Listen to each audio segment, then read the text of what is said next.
ప్రియ పరమ తండ్రి, చదవబడిన లేఖను మా కొరకు దీవించండి, ఆశీర్వదించండి. కొద్దిసేపు మాతో ఉన్న యేసుక్రీస్తు నామములో ప్రార్థించి అప్పగించుకుంటున్నాం. ఆమేన్. దయచేసుకోవచ్చండి. Praise the Lord. లేదా మనం చాలా దినాల నుంచి లేక 2-3 వారాల నుంచి మనం ఇదే అంశాన్ని చెప్పుకుంటున్నాం.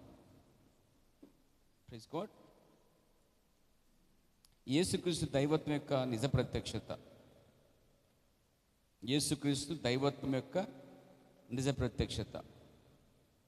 సింపుల్గా చెప్పాలంటే దైవత్వం కోసం మనం మాట్లాడుకుంటున్నామండి. Praise God. దైవత్వం అనేది భక్తి ఒక మర్మం రాయబడింది. దైవభక్తి గురించిన మర్మం గొప్పది అని రాయబడింది. దైవభక్తే మర్మం అయితే దేవుడు కూడా మర్మమై ఉన్నాడు. బైబిల్ కూడా మర్మమై ఉందండి. దేవుడు మర్మమై ఉన్నాడు, క్రీస్తు మర్మమై ఉన్నాడు, భక్తి మర్మమైనది. చదివే బైబిల్ కూడా మర్మమే. అది మర్మముగా లేకపోతే అందరికీ ఒకేలా అర్థమై ఉండేది. అది మర్మము కాబట్టి ఈరోజు ఒక్కొక్కరికి ఒకలా అర్థమవుతుంది. అయితే మర్మం యొక్క అసలైన ఆ కార్యము తన సంతతి వారికి మాత్రమే అది ఆయన బయలుపరచుచున్నాడు. చూడండి, ఆయన ఉపమానంగా బోధించిన తర్వాత ఏంటి వారికి ఉపమానంగా బోధించావు అని అడిగినప్పుడు ఆయన ఇది వారికి తెలియకుండా కొరకు, అంటే వారు తెలుసుకోకూడదు, వారికి అర్థం కాకూడదు కాబట్టి నేను వారికి ఏం చేశాను, ఉపమానముగా బోధించాను. కానీ మీకు మాత్రము అది ఉపమానం కాదు, ఆ మర్మము వారికి, కానీ మీకు ఈ మర్మము బయలుపరచబడదు అన్నాడండి. ఆయన మత్తయి సువార్తలో చెప్పినప్పుడు ఆ కొండ మీద ఉన్నప్పుడు యేసుక్రీస్తు శిష్యులు వచ్చి ఈ మాట అడుగుతున్నారు అనమాట. ఎందుకయ్యా వారికి అలా చెప్పంటే, పరలోక రాజ్య మర్మములు మీకు బయలుపరచబడుతున్నాయి కానీ వారికి కాదని ఆయన స్వయంగా చెప్పాడు. అంటే ఇప్పుడు అర్థం ఏంటి? దేవుడు పరలోక మర్మములను అందరికీ బయలుపరచాడు. ఆయన అందరికీ బయలుపరిచినట్లయితే ఆ మాట అనటమైన వ్యర్థమే. కానీ ఆయన ఆలోచన పడిగా ఉండి దేవుడిగా ఉండి పలుకుతున్న మాట ఏంటంటే, పరలోక రాజ్య మర్మములన్నీ మీకు అనుగ్రహించబడ్డాయి కానీ వారికి కాదంటే, ఇక్కడ ప్రపంచంలో 2 భాగాలు ఉన్నాయండి. ఇప్పుడు ఒక భాగానికేమో అవి మరుగ్గా ఉన్నాయి, మరొక భాగానికేమో అవి తేటగా బయలుపరచబడుతున్నాయి. మరి మీరే భాగంలో ఉన్నారు? కన్ఫ్యూషన్లో, గందరగోళంలో. దైవత్వం గురించి ఈరోజు ప్రపంచమంతా గందరగోళంలో తెలుసా మీకు? దైవత్వం అంటే రకరకాలమైన పరిస్థితులు తీసుకొచ్చారు లోకములో. క్రైస్తవులందరికీ అవగాహన ఏంటంటే యేసుక్రీస్తు 2వ దేవుడు మాత్రమేనండి. క్రైస్తవ ప్రజలందరూ నమ్మేది ఏంటంటే యేసుక్రీస్తు 2వ దేవుడు. ఎవరండి అయినా? దేవుడే కానీ 2వ దేవుడు. మొదటి దేవుడు యెహోవా, 2 దేవుడు యేసుక్రీస్తు, 3 దేవుడు పరిశుద్ధాత్ముడని వారు అనుకుంటున్నారు. కానీ బైబిల్ అలాగా 3 దేవుల గురించి బైబిల్ ప్రత్యక్షపరచబడలేదు. 3 కార్యాలయం కోసం మాత్రమే మాట్లాడుతుంది తప్ప 3 దేవుళ్ళు ఉన్నట్టుగా బైబిల్ బోధించడం లేదు. మరి ప్రజలకి ఎందుకు అలా అర్థమవుతుందంటే, ఈరోజు వారికి సరిగా కనిపించకుండా వారికి ఏదో మసకగా చెప్పాలంటే దేవుడు వారికి ముసుకైబడి ఉన్నది. దేవుడు ఏమై ఉన్నాడో బయలుపరచకుండా ఉండడానికి ఇశ్రాయేల్ వారికి దేవుడు ఎలా ముసుకేశాడో తెలుసా మీకు? ఇశ్రాయేల్ వారికి ముసుకేశాడండి ఆయన ఏమై ఉన్నాడో అర్థం కాకుండానికి ముసుకేశాడండి. అయితే ఒకటి, ఇశ్రాయేల్ అందరికీ ముసుకేశాడు అనుకుంటున్నారా? కాదు. అందులోంచి బయటకు వచ్చినటువంటి శిష్యులకి మాత్రము ఆయన తెరవబడిన వాడిగా ఉన్నాడు, ముసుగు తీసిన దేవుడిగా ఉన్నాడు. దేవునికి స్తోత్రం కలుగాక. అందుకే బైబిల్ చూడండి, ఒక మాట రాయబడింది. కొరింథీయులకు రాసిన పత్రిక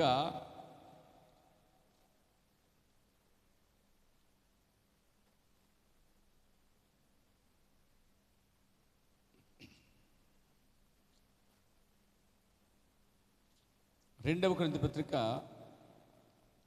చూడండి, 3వ అధ్యాయంలో చూసినట్లయితే 12వ వచనం. తగ్గిపోవచ్చిన మహిమ యొక్క అంతము ఇశ్రాయేలు తేరుచుడుకున్నట్లు మోషే తన ముఖం మీద ముసుగు వేసుకునేను. మేమట్లా చేయక, అంటే ఇట్టు నిరీక్షణ గల వారమే బహుధైర్యముగా మాట్లాడుచున్నాము. మరియు వారి మనస్సులు కఠినమాయను గనుక నేటి వరకును పాత నిబంధన చదవబడుచున్నప్పుడు అది క్రీస్తునందు కొట్టివేయబడినని వారికి తేటపరచబడక ఆ ముసుకే నిలిచి ఉన్నది. నేటి వరకును మోషే గ్రంథము వారు చదువునప్పుడల్లా ముసుగు వారి హృదయముల మీద ఉన్నది కానీ వారి హృదయము ప్రభువైపునకు ఎప్పుడు తిరుగునో అప్పుడు ముసుగు తీయబడును. తిరిగితే ముసుగు తీయబడుద్దంట, తిరగకపోతే ముసుగు తీయబడదు. అంటే ఎప్పుడైతే వాక్యం వైపు తిరుగుతామో, ఎప్పుడైతే ఆ రోజు మెస్సియా వైపు తిరిగారో, వాళ్ళు ధర్మశాస్త్రం వైపు చూసిన వాళ్ళందరూ ముసుకేయబడ్డది. చూస్తున్నారా? ధర్మశాస్త్రం వైపు చూసే వాళ్ళందరూ కూడా ముసుకేయబడింది. కానీ వారి ధర్మశాస్త్రం నుంచి బయటకు వచ్చి, ఆ జైల్లోంచి బయటకు వచ్చి, ఆ చెరలోంచి బయటకు వచ్చి, లేకపోతే ఆ బంధకాల నుంచి బయటకు వచ్చి, లేకపోతే ఆ భయంకర ఆ ఛాయలోంచి, ఆ నీడలోంచి నిజస్వరూపంలోకి వచ్చినప్పుడు వారికి ఏమర్థమైందంటే ఆ పాత నిబంధన యెహోవా దేవుడే, కొత్త నిబంధన యేసుక్రీస్తుని బయలుపరచబడిందండి. కాబట్టి వారు దాని నుంచి ఎప్పుడైతే ఇలా తిరిగారో, ఎవరి వైపు తిరిగారుకున్నారు? వాగ్దానం చేయబడిన మెస్సియా కొరకు, లేక వాగ్దానం చేయబడినటువంటి కుమారుని వైపు చూచినప్పుడు, ఆ తండ్రులందరూ కుమారుని చూచినప్పుడు, ఆ కుమారుడు ఎవరు తెలుసా? వాగ్దాన కుమారుడు ప్రభువైన యేసుక్రీస్తు ఇమ్మానుయేలుగా వారి మధ్య ఉన్నప్పుడు వారు వడ్లను కుమారుడు అనుకున్నారు, దావీదు కుమారుడు అనుకున్నారు, రకరకాలు అనుకున్నారు. కానీ ఆయన ఎవరు తెలుసా? సాక్షాత్తము దేవుని కుమారుడుగా, వాగ్దాన కుమారుడుగా, ప్రజలకు ఇవ్వబడిన సూచనగా ఇవ్వబడ్డాడండి. దేవునికి స్తుతి కలుగాక. ఒక కన్యక ద్వారా ఒక కుమారుడు జన్మిస్తాడు. ఇప్పుడు ఆ కుమారుడే వారికి ఆ ప్రపంచానికి వారికి విమోచకుడు అవుతాడని చెప్పబడింది. కాబట్టి వాళ్ళు ఏం చేశారంటే, ఎప్పుడైతే వాగ్దాన కుమారుడిని యేసుక్రీస్తు వైపు చూచారో, అలా చోట కారణము ప్రవక్త అయిన బాప్తిమిచ్చి యోహాను వారి మధ్యకి దిగివచ్చి వాక్యాన్ని పగలగొట్టి, మీరు ఇది చూసే మెస్సి ఎవరో కాదు, మన మధ్యలోనే ఉన్నాడు, కానీ నాకు తెలుసు అయినా మీకెవరికి తెలియదు. అంటే మీకెవరు తెలియదు, నాకు తెలుసు అంటే అర్థం ఏంటంటే అతడు ప్రవక్త అయి ఉన్నాడు ఆ కాలానికి. అంటే ప్రవక్తకే మర్మం బయలుపరచబడుద్ది. ప్రవక్తకు తెలియకుండా దేవుడు ఏమీ చెయ్యడని ఆమోసులో ఒట్టు పెట్టుకుని చెప్పాడు. కాబట్టి ఆయన ఏది చేయాలన్నా ముందుగా ప్రవక్తకి ఎలాగైతే చూపిస్తున్నాడో, బయలుపరుస్తున్నాడో, అదే చట్ట ప్రకారంగా కొత్త నిబంధనలు కూడా ఆయన మెస్సీ అనడానికి ముందుగా అందరికంటే ముందు వాక్యము యోహాను యొద్దకు వచ్చినది. నాతో ఉన్నారా? ప్రైజ్ ద లార్డ్, హల్లెలూయా. ఆపండి అయ్యా అన్నట్టు వినబడుతుందాక మరి మీరు సరిగ్గా చెప్పాలి. దేవునికి మహిమ కలుగాక. Praise the Lord. నిజంగా మోగోళ్ళు అయితే ఎవరు లేరు కదండి ఇక్కడండి, అందరూ నోరు ఉన్నవాళ్ళే, పెద్ద నోరు ఉన్నవాళ్ళే. మళ్ళా ఇక్కడైతే చిన్న నోరు, మనకి బయటికి వెళ్తేనా అది పెద్ద నోరు. నాకు వినబడుతుంటే ఏమండి. సో కాబట్టి ఇక్కడేదో నటించొద్దు, ఏమండి, నటించొద్దు, చర్చిలో నటించొద్దు. మీరు బయట ఎలాగ ఉన్నారో చర్చిలో కూడా అలాగ ఉండండి, చర్చిలో ఎలాగ ఉన్నారో బయట కూడా అలాగ ఉండండి, ఎక్కడైనా అలాగ ఉండండి. యాకోబు యాసాలు వద్దు. మనం యాసిటీజ్గా రియల్గా నువ్వేమై ఉన్నావో అలాగే ఉండు. నేనెవ్వరు ఏం మోసం చేయలేరు, కానీ నువ్వెవరు మోసం చేయొద్దు, అలాగే నువ్వు కూడా మోసపోవద్దు. సో ఖచ్చితంగా నువ్వు ఎలా ఉన్నావు రియాలిటీగా అలాగే ఇక్కడ జీవించు, కానీ నమ్మకంగా ఉండు, నటించవద్దు. జీవితానిగా ఎలా ఉందో నువ్వు ఒరిజినల్గా ఎలాగే ఉండు. ఎవరిని వెంబడించవద్దు, ఎవరిని అనుకరించవద్దు, నీకు నీవుగా ఉండు. దేవునికి మహిమ కలుగాక. Praise the lord.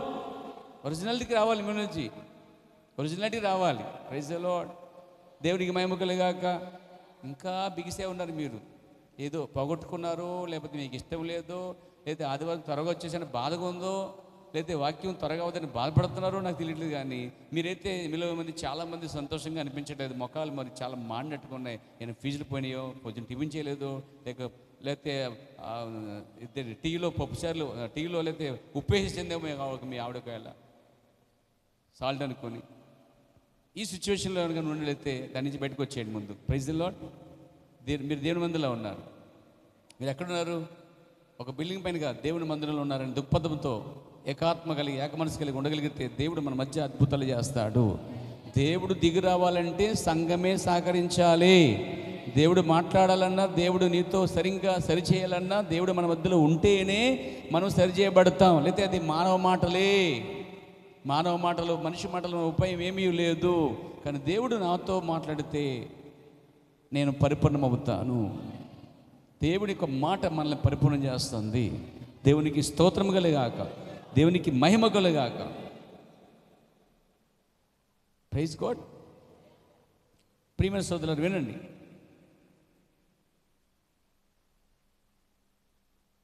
దేవుడు ఎంత గొప్పవాడంటే చూడండి, ముసుగు అనే భయంకరమైన పరిస్థితిలో లోకమంతా ఉందండి. తెలుసు మీకు? మొదట ఇశ్రాయేల్ అందరూ ముసుగులో ఉన్నారు. ఫస్ట్ ముసుగులో ఉన్నది ఎవరు తెలుసా? ఇశ్రాయేలే. Praise the Lord. నాతో ఉన్నారా? ఇశ్రాయేలుకి ముసుగు వేయటం వలన ఈరోజు అన్యులకి కృప దొరికిందండి. అంటే నాకు, మనకు కృప నడుచుకుంటూ వచ్చింది మన దగ్గరికి, అది బయలుపరచబడిందండి. కానీ నేటి వరకు కూడా ఇశ్రాయేలుకి ఇంకా ముసుగు అలాగే ఉంది. కానీ యెషయా గ్రంథంలో ఒక ప్రవచనం ఉందండి. యెషయా గ్రంథంలో ఒక ప్రవచనం ఉంది. ఇశ్రాయేల్ వారికి యేసుక్రీస్తు మొదటి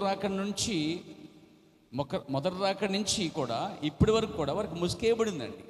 కాబట్టే యేసుక్రీస్తుని వారు దేవుడిగా అంగీకరించడం లేదు కూడా.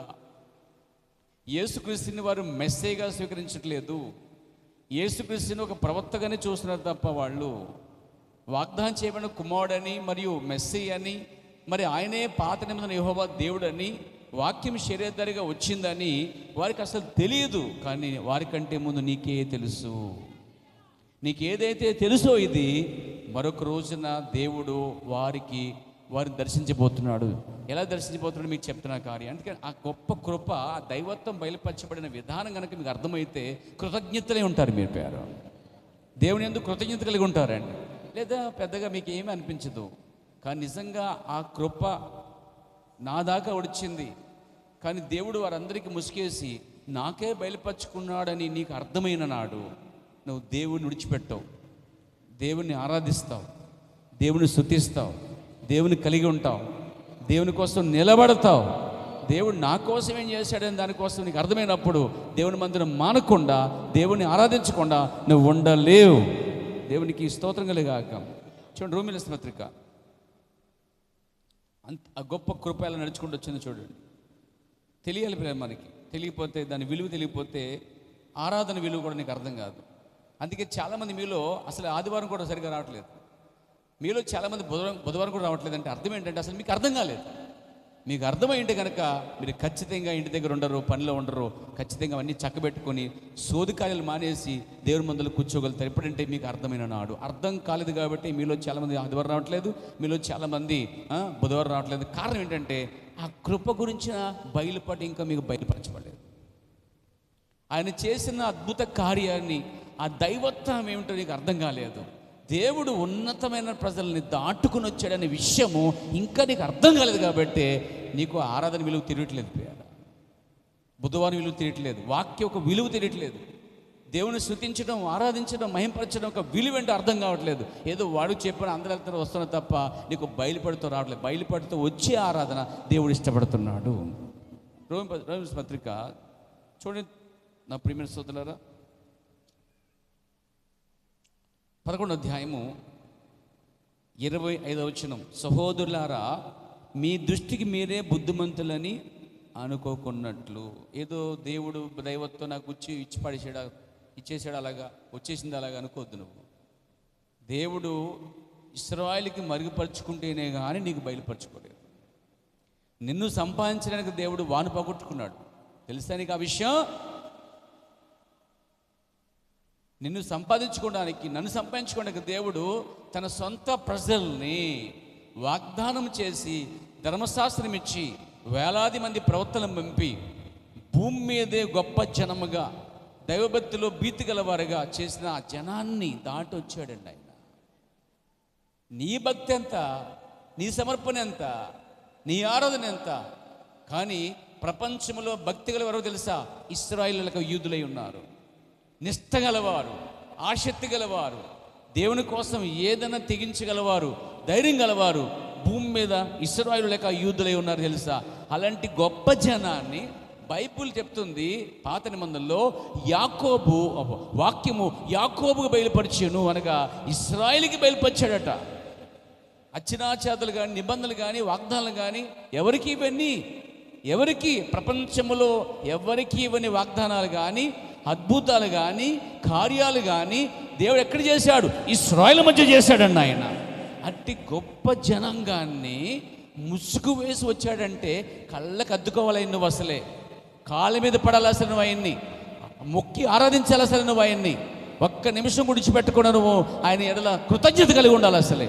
అది మానవుడు దేవునికి ఇచ్చే కృతజ్ఞత. ఇప్పుడు బయలుపాటు వచ్చినప్పుడు చూడండి, ఇక్కడ అంటాడు, ఒక మాట గద్దిస్తాడు ఆయన, సహోదరులారా మీ దృష్టికి మీరే బుద్ధిమంతులని అనుకున్నట్లు ఈ మర్మము, ఏ మర్మము? ఇశ్రాయేలు వారికి ఏదైతే ముసుగు వేశాడో వాళ్ళకి ముసుగు వేసి ఆయన ముసుగు తీసుకుని నీకు బయలుపరుచుకున్నాడు. చూసారా, అది మర్మం. దైవత్వములో ఒక్క మర్మం అండి ఇది. బైబిల్లో ఎన్నో మర్మములు ఉన్నాయండి, తెలుసా మీకు? కొన్ని వందల మర్మములు ఉన్నాయి. ఈ మర్మములన్నింటిలో దైవత్వం అనేది ఒక అద్భుతమైన మర్మం అండి. మర్మములన్నింటిలో కూడా దైవత్వము చాలా అద్భుతమైన కార్యమండి. దీన్ని దేవుడు నీకు బయలుపరిచాడు. సాధారణంగా మాట చెప్తారు, కుక్కను తీసుకెళ్ళి శునకాన్ని తీసుకెళ్ళి సింహాసనం ఎక్కించకండి అని. దానికి ఆ సింహాసనం విలువ తెలియదు. దేవుడు నీకు కూడా సింహాసనం ఇవ్వబోతున్నాడు. కానీ నువ్వు కుక్కలా కాదు అనవలసింది, జంతువులా కాదు, పరిపూర్ణమైన మానవుడిగా, పరిపూర్ణమైన క్రీస్తులా, ప్రేమించేవారుగా, క్షమించేవారుగా ఉండాలి. యేసుక్రీస్తులో నేను కనుగొంది ఏంటంటే, ఎంతటి వ్యక్తినైనా ఆయన ప్రేమిస్తున్నాడు, క్షమిస్తున్నాడు. ఆయన లోపల ఏమీ పెట్టుకుంటలే. అది నిజమైన క్రైస్తత్వం. లోపల ఏమీ పెట్టుకున్న వాడే శుద్ధి గలవాడు. కాబట్టి హృదయ శుద్ధి గలవాడు వాక్య ప్రకారంగా వాడు దేవుని చూస్తాడు. హృదయంలో పెట్టుకునేవారు దేవుని చూడలేరండి, నరకాన్ని చూస్తారు వారు.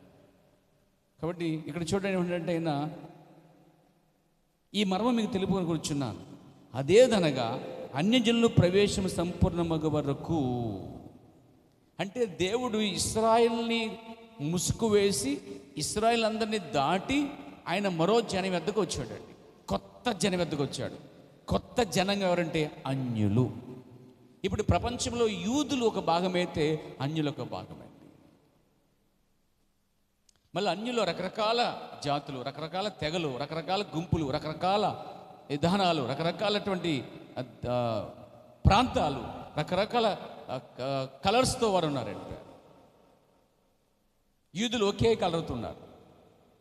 ఇప్పుడు ఇశ్రాయేల్ దాటి వచ్చింది ఎందుకంటే ఆయన అన్యజనుల నుంచి ఒక జనాన్ని ఎన్నుకుంటున్నాడండి. ఆయన అసలు అన్యుల్లోంచి ఎన్నుకున్న కారణం ఏంటి? ఆయన వీళ్ళు గర్వించారని, వీళ్ళు ప్రత్యక్షత కానీ బయలుపాటు కానీ కార్యాలు కానీ వారు గర్వించడం వలన, వారి అహం వలన దేవుడు వారిని అణచడానికి, వాళ్ళ గర్వాన్ని అణచడానికి వారి కొమ్మను నరికి అడవి ఒలివ కొమ్మను తీసుకొచ్చి సహజాతమైన ఒలివ కొమ్మకి అంటు కట్టాడంటండి. పౌలు అదే చెప్తున్నాడు ఇక్కడ.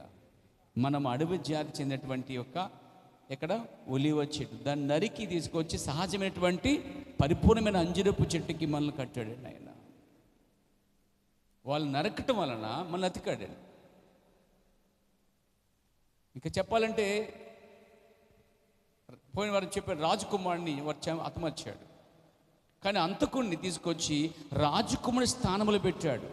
అంటే పోయిన కట్ చేసిన దానికి ఆ అంతకుడిని అతికాడు అక్కడ చెప్పాలంటే. అంటే రాకుమారుని స్థానంలో తీసుకుని వచ్చాడు అంతకుడిని. ఈరోజు మన అందరం కూడా అంతకులమేనండి. ఏ భేదం లేదు, అందరూ పాపం చేసి దేవుడిచ్చి మహిమ పోగొట్టుకున్నారు. కానీ దేవుడు తీసుకొచ్చి ఎక్కడ కడుతున్నాడంటే పరిపూర్ణమైన ఒక కొమ్మకి అసంపూర్ణమైన కొమ్మను నరికి తీసుకొచ్చి కట్టాడంటే అసలే గర్వించడం ఏంటండి? అర్థం కాదు. దేన్ని బట్టి గర్వించారు అసలే? చాలామంది క్రైస్తవులు, చాలామంది సేవకులు, చాలామంది సంఘాలు పోటీ పడుతున్నాయి, గర్విస్తున్నాయి, అహమిస్తున్నాయి, ఏదేదో చెప్పుకుంటూ తానేదో గొప్పవాడు, తానేదో గొప్పది అనుకుంటున్నారు. కానీ అసలు ఏమీ కాదు, నథింగ్ బట్ జీరో. అసలు ఏమీ కాదు, కేవలం కృప ద్వారా మాత్రమే రక్షించబడ్డం తప్ప ఏదో బలాన్ని బట్టో, అందాన్ని బట్టో, వెనుకున్న ఫౌండేషన్ బట్టో, వెనుకున్న పితరులందరూ క్రైస్తవులను బట్టో కాదు. కానీ కేవలం కృప ద్వారా మన అందరూ రక్షించబడ్డామనే విషయం తెలుసుకుంటే కృతజ్ఞత కలిగి దేవుని మందిరంలో ఏడుస్తూ ఆరాధిస్తావు. నాకు ఇచ్చావు ఈ కృప ప్రభువా. ఇప్పుడు అంతకం తీసుకొచ్చి రాజకుమారుని చేతిలో పెట్టినప్పుడు రాజకుమారుడు వాడుతున్న బెడ్రూమ్ను వాడుతున్నప్పుడు ఎలా ఉంటుందో ఆలోచించండి. ఆ కథలో కేవలం రథం మాత్రం ఎక్కి తీసుకెళ్ళాడు, కానీ తీసుకెళ్ళిన తర్వాత మరి రాజకుమారుడు స్థలాలన్నీ అతను వాడుకున్నాడు. తెలుసా మీకు? ఆ రాజకుమారుడు వాడే బాత్రూమ్ వాడుతున్నాడు, ఆ రాజకుమారుడు వాడే వాహనాన్ని వాడుతున్నాడు, ఆ రాజకుమారుడు వాడేటువంటి బెడ్రూమ్ వాడుతున్నాడు. అప్పుడు వాడికి ఏమనిపిస్తుంది? నేను అసలు అర్హుడిని కాదు, అసలు నేను ఇవన్నీ వాడుకోవడానికి నేను అర్హుడిని కాదు, నేను అనవసరంగా ఈ స్థానంలో ఉన్న గొప్ప వ్యక్తిని నేను చంపేశానా, అయ్యో అని పశ్చాత్తాపడుతూ ఏడుస్తూ కృతజ్ఞతుడై నిజమైన పరిపూర్ణమైన కుమారుడుగా జీవించడానికి ప్రయత్నం చేస్తున్నాడండి అతను. ఆ ప్రవక్త చెప్పిన కథలో సారాంశము, ఏదైతే ఆ కుమారుడు నరకబడ్డాడో ఎందుకో పనికిరాని దాన్ని తీసుకొచ్చి పనికొచ్చేవాడు చేస్తున్నాడండి. దేవునికి మహిమ కలుగాక. చక్కని పాట ఉంది, పనికిరాని నన్ను నీవు. ఎంత మంచి మాట అది. పనికిరాని నన్ను నీవు తీసుకొచ్చి క్రీస్తు అనే బండ మీద నిలబెట్టి ఉన్నావు, పరిపూర్ణంగా చేసి ఉన్నావు చెప్పి వాక్యంలో దావీదు చెప్తూ ఉంటాడు. నిజంగానే చూడండి, దావీదు కూడా ఒక చోట ఎక్కడో ఉన్నాడు, అడ్రస్ లేనివాడిగా ఉన్నాడు, చేతకనవాడిగా ఉన్నాడు, యుద్ధం రానివాడిగా ఉన్నాడు, తొయ్యబండివాడిగా ఉన్నాడు. అన్నల చేత ఎందుకు పనికిరావరా నువ్వు, కేవలం మందలు కాసుకో, అడవులు బతుకు అని ఒక తొయ్యబండివాడిగా ఉన్నాడు, తోసివేయబండివాడిగా ఉన్నాడు, పనికిరాని వాడిగా ఉన్నాడు. కానీ దేవుడు అతను తీసుకొచ్చి సింహాసనం మీద కూర్చోబెట్టాడు. ఈ కార్యాలన్నీ మీకు అర్థం కావట్లేదా? అవి చరిత్రలో జరిగిన కార్యాలు, కానీ ఇంకా అవి మన మధ్య ఇంకా మాదిరిగా ఉన్నాయి. దేవునికి మహిమ కలుగునుగాక. సో అన్యజనులైన వారి కొరకు ఏం చేశాడు ఆయన? అంజూరపు చెట్టు అయిన సహజాతమైన చెట్టును కొమ్మలు నరికి, అర్థమవుతుంది మీకు పేరా? అర్థమవుతుందండి? అడవి అయినట్టు ఎందుకు పనికిరాని మొక్కలు నరికి తీసుకొచ్చి దానికి అంటకట్టడం వల్ల బహుగా ఫలించుచున్నాయి. మరి మీలో ఆ ఫలం ఏది? ఆ ఆత్మ సంబంధమైన ఆశీర్వాదం ఏది? ఆ ఆరాధన ఏది? నిజమైన ఆరాధన ఏది? నుంచి దేవుడు ఆశిస్తున్నాడు. నిజమైన ఆరాధన కావాలి. అసలు ఎందుకు ఆరాధిస్తున్నావు తెలిస్తే నీకు అర్థమవుతుంది ఎందుకు ఆరాధిస్తున్నావు. ఆ బయలుపాటుతో కనుక మందిరంలో కూర్చోగలిగితే ఉద్యోగం వస్తుందండి. గొప్ప పరిశుద్ధాత్మ అభిషేకం మన మీదకి వస్తుంది.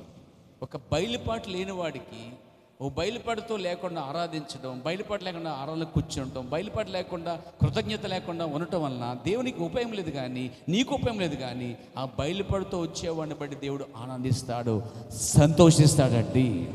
దేవునికి మహిమ కలుగాక. ఇక్కడ చూడండి, ఇశ్రాయేల్ అందరికీ ఒక మరుగుపరిచి అన్యులకి టైం ఇచ్చాడు కొద్దిగా. ఈ అన్యుల టైం అనేది చాలా చాలా చాలా చాలా చాలా తక్కువ ఉందన్నమాట. ఇది చాలా తక్కువ టైం ఇవ్వబడింది. ఈ తక్కువ టైం అనేది దేవుడికి తెలుసు కాబట్టి కొంత సమయం అన్యులకు కేటాయించాడు. అన్యజనుల ప్రవేశము సంపూర్ణ వరకు ఇశ్రాయేలునకు కఠిన మనసు కొంత మట్టుకు కలిగెను. ఇశ్రాయేల్ని కఠినపరచడం, ఇశ్రాయేల్కి ముసుగు వేయటం, ఇశ్రాయేల్ అనే అంజూరపు చెట్టు ఆ మొక్క ఆ కొమ్మలు నరికి వేయటం, మీకు అర్థమవుతుందా? దేవుడు ఇష్టపూర్వకంగానే చేశాడు ఈ కార్యం, కావాలని చేశాడు. ఆయన చెప్పాలంటే ఆ రాజకుమారుడు సొంత కుమారుడిని ఏ విధంగా అయితే హతమార్చబడినప్పుడు అతని స్థానంలో చేతకనవాడిని హంతకుని తీసుకొచ్చి కూర్చోబెట్టినప్పుడు ఆ హంతకుడైన వాడు రాజకుమారుని స్థానం ఉన్నప్పుడు ఎలా ఉంటాడంటే కృతజ్ఞత కలిగి ఉంటాడండి. కృతజ్ఞత కలిగి ఉంటాడు, గర్వించడిక. అహం రాదు. అసలే అహం ఎట్లా వస్తుంది? తను సొంతంగా సంపాదించి పైకి వస్తే అహం వస్తుంది. కానీ ఒకరి సంపాదన పైన పూర్తిగా ఆశీర్వదించబడుతున్నప్పుడు ఇది నాది కాదు, ఇది కృప వల్ల వచ్చిన ఆశీర్వాదం అని అతనికి అర్థమైనప్పుడు నిజమైన పరిపూర్ణ కుమారుడుగా, తండ్రికి లోబడిన వాడిగా, భయం కలిగిన వాడిగా, తండ్రి చెప్పే ప్రతి పని చేసేవాడుగా, విధేయుడిగా మారిపోతాడు, పరిపూర్ణంగా మారిపోతాడు, భయభక్తులు కలిగి ఉంటాడు. మరి అదేది క్రైస్తవ మధ్య కనిపించట్లేదు. అన్యజనులు పూర్తిగా ప్రవేశించిన తర్వాత దేవుడు మళ్ళా వారిని దర్శించబోతున్నాడు. తెలుసా మీకు? ఎలా దర్శించబోతున్నా చూద్దాం. వారు ప్రవేశించినప్పుడు అని అన్యులందరూ ప్రవేశించిన తర్వాత, దేవుని సంఖ్య ప్రకారం పూర్తి అయిన తర్వాత, లౌకిక సంకల్పం అయిపోయిన తర్వాత, వధువు ఎత్తబడిన తర్వాత, విమోచకుడు సీయోనుల నుండి వచ్చి యాకోబులో నుండి భక్తిహీనతను, ఇప్పుడు వాళ్ళు భక్తిహీనతలో ఉన్నారు. వాళ్ళు ప్రపంచం యావత్తు ఇశ్రాయేల్ అందరూ భక్తిహీనతలో ఉన్నారు. కానీ భక్తి చేసే తెలుసా? అన్యులు భక్తి చేస్తున్నారు. కానీ రెండు రకాల భక్తులు ఉన్నాయి. ఒకటి మర్మముతో కూడిన భక్తి బయలుపరచబడి, ఒకటి మర్మములో తెలియకుండా ఆరాధించే భక్తి ఉన్నది. అంటే దైవభక్తి గురించి మనం గొప్పదే ఉన్నది. మర్మము తెలియకుండా భక్తి చేసేవాళ్ళు చాలామంది ఉన్నారు. మర్మము తెలుసుకున్న వారు పరిపూర్ణంగా దైవత్వం తెలుసుకున్నవారు ఆరాధిస్తున్నారు. దేవుడు అట్టువారి జనం మధ్య నివసించడానికి ఇష్టపడతా ఉన్నాడు. విమోచకుడు శ్రేణుల నుండి యాకోబులో నుండి భక్తిని తొలగించును.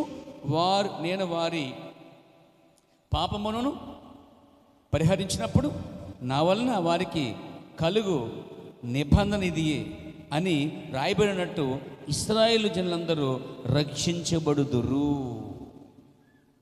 యెషయా గ్రంథం 26వ అధ్యాయంలో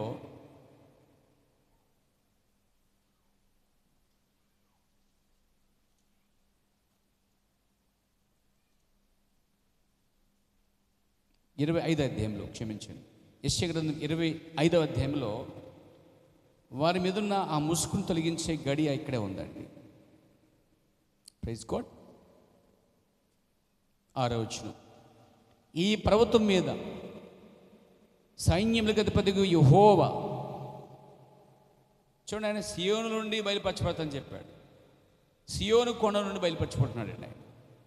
సియోను పర్వతం మీద దిగి వస్తాడండి ఆయన. అర్థమైందా? ఎప్పుడు దిగి వస్తుందో తెలిస్తే మీకు అది కూడా చెప్తానండి. పాత నియమంలో యోసేపు తన భార్యను అంతఃపురంలో పెట్టి తర్వాత ఒంటరిగా వచ్చి తన తమ్ముడు అన్నలకు బయలుపరచుకుంటున్నాడు. ఈ కథ మీకు తెలుసు కదా, స్టోరీ. అది ఒక చరిత్ర అనుకుంటారు, చరిత్రే, కానీ చరిత్రలో కూడా బైబిల్ ఉంది. చరిత్రలో మరలా అది రాయబడుతుంది. అక్కడ రాయబడిన బైబిలు అయితే ఇక్కడ చెప్పుకున్నది రాయబడిన బైబిల్ అండి.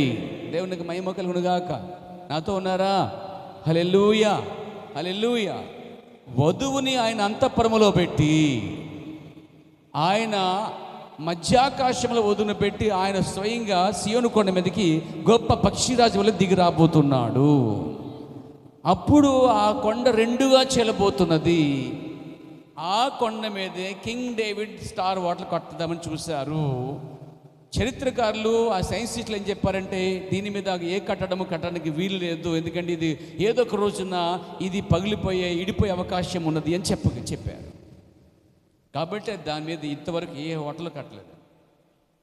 లేదు, ఎందుకంటే మన వాళ్ళు కొండలు తవ్వేసి కూడా కట్టేస్తారు. ఏ స్థలం కనబడి కట్టేస్తారు. ఆ స్థలం మాత్రం ఇప్పుడు అలాగే ఉందండి. ఎందుకంటే దాని మీద ఏ కట్టినా నిలబడదని చెప్పి సైంటిస్టులు రుజువుపరిచారు. కాబట్టి అది అలా ఉండిపోయింది. దాని వెనక ఒక ఉద్దేశం ఉన్నది ప్రియారా. సియోను పర్వతం మీద దేవుడు పక్షిరాజు దిగి వచ్చినప్పుడు అది రెండుగా చీల్చబడుతుంది. అప్పుడు 1,44,000 మంది ఆ కొండ సందులో ఉండి ఆయన వైపు చూస్తున్నారు.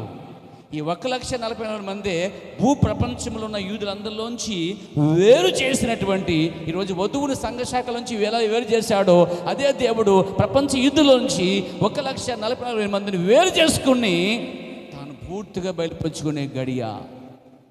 యూదులు చాలామంది ఉన్నారు ఆ రోజు యోసేపు కాలంలో. కానీ అన్నలకు మాత్రమే 11 మందికి మాత్రమే బయలుపరుచుకున్నట్టుగా. మీకు అర్థమవుతుందా? Praise the Lord. దేవునికి మహిమ కలుగాక. మధ్యలో దేవుని స్తుతించవచ్చు, నష్టమే లేదు. మీ ఆస్తులు ఎత్తుకుపోరు ఎవడం. మధ్యలో వాక్యం ఉంటే ఏం చేయాలి? అది వింటున్నప్పుడు ఏం పెంచాలి? ప్రభు ఇంత గొప్ప కృప మనకి ఇచ్చావు, నీకు స్తోత్రమే అని చెప్తే ఎవరైనా చూస్తారా? రాత్రి ఎప్పుడో మేము ముగ్గురు కుటుంబాల చదువుకున్నాం. రాత్రినా సహోదరుడు ఫ్రెడ్, సహోదరుడు ఇంకో సహోదరుడు ఎవరమ్మా, టామ్, మరి ప్రవక్త అక్కడక్కడ చర్చ్ లేకపోతే బాప్టిస్ట్ చర్చ్కి వెళ్ళారంటే చివరికి కూర్చున్నారు. ఆయన సృష్టి కోసం బోధిస్తున్నాడు. నరుని ఎంత చేసాడో బోధిస్తున్నాడు సేవకుడు, బాప్టిస్ట్ సేవకుడు. వాక్యం చదివాడు. ఆ వెనక కూర్చున్న ముగ్గురు కూడా ఆమెన్ అన్నారు. అప్పుడు సంఘమంతా ఇలా చూసిందంటే వాళ్ళు ఆశ్చర్యపడింది ఏంటంటే, వీళ్ళంతా చూస్తున్నారు ఏంటి? బహుశా వీళ్ళకి ఆమెన్ అని తెలియదేమో. జంతువులు చూసారట వాళ్ళు. బాప్టిస్ట్ చర్చ్ వాళ్ళకి సంఘం వాక్యం చెప్తుండగా ఆమెన్ చెప్పి అలవాటు లేదంట వాళ్ళకి. మీకు అలవాటు ఉందా? మీకు అర్థమైందా ఎందుకు చెప్పాను? ఇది ఎందుకు చెప్పాను కూడా అర్థం కాకపోతే ఎలాగంటే. దేవునికి మహిమ కలుగాక. ఏ వాక్యం ఏ సందర్భం ఏ ఉపమానం చెప్తున్నా అర్థం చేసుకోకపోతే ఇంకా నిన్ను ఎవడు ఏం చేయలేడండి. జస్ట్ ఆత్మ సంబంధంగా ఆలోచించండి. కూర్చున్నప్పుడు కొద్దిసేపు ఇక్కడ కూర్చున్నప్పుడు ఈ టైం అంతా దేవునికి ఇచ్చి ఆలోచించండి. నీ కోసం, రాజ్యం కోసం, ప్రభు కోసం, ఆయన బయలుపాటు గురించి, దైవత్వం కోసం కొద్దిగా ఆలోచించడానికి సమయం ఉండి. ఎప్పుడు ఎంతసేపు మీ పనిపాట్లు కార్యాలైనా ఇక్కడ కొద్దిగా ఆయనకి సమయం ఇచ్చేసి ఆయనతో ఉండి సహవాసం చేయడానికి ఇష్టపడండి.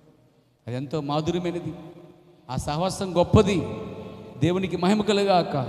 మనం ఎక్కువ లోకంలో జీవిస్తున్నామంటండి. ప్రవర్తనాడు దేవుళ్ళో తక్కువ జీవిస్తున్నామంటండి.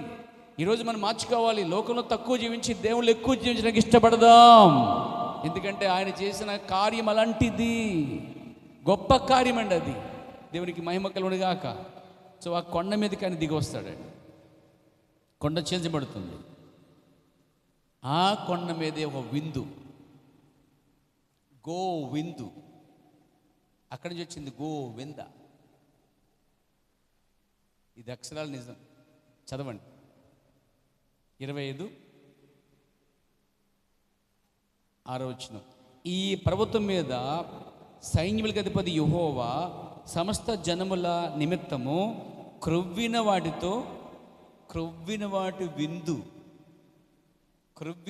విందు. Praise God. గో విందు, దాన్ని గోవింద అని వచ్చేసారు. మీకు విషయం చెప్పమంటారా?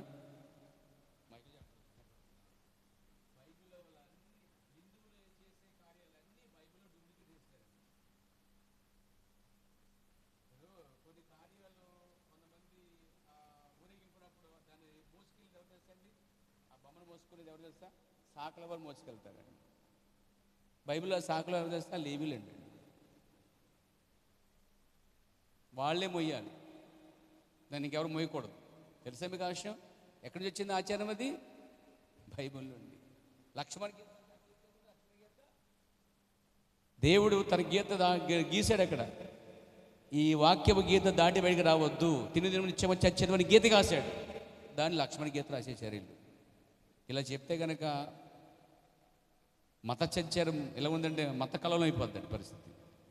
అంటే చర్చలో చెప్తున్నాను, బయట చెప్తే మాత్రం తేడా వచ్చేస్తుంది. కానీ కొంచెం కామన్ సెన్స్ తోటి ఎక్కడ ఏ విషయం చెప్పాలో ఆ విషయం తెలుసు కాబట్టి నేను మాట్లాడుతున్నాను విషయాన్ని.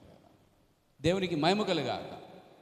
ఒకటేంటి, చాలా చాలా చాలా చాలా విషయాలు మోసం చేశారు, చాలా విషయాలు కార్యెత్తుకుపోయారు. దేవునికి మహిమ కలుగాక. చెప్పచ్చు హల్లెలూయా. చదవండి. క్రొవ్విన వాటితో విందు చెయ్యును, మట్టి మీద ఉన్నటువంటి ద్రాక్షారసముతో విందు చేయును, మూలుగు గల క్రొవ్విన వాటితో మూలుగు గల అంటే ఏంటిది? ఎముకు. క్రొవ్విన వాటితో విందు చేయును, మట్టి మీద నిర్మలమైన ద్రాక్షరసముతో. అన్ని విందులే అక్కడ. తర్వాత సమస్త జనముల ముఖములను కప్పుచున్న ముసుకును.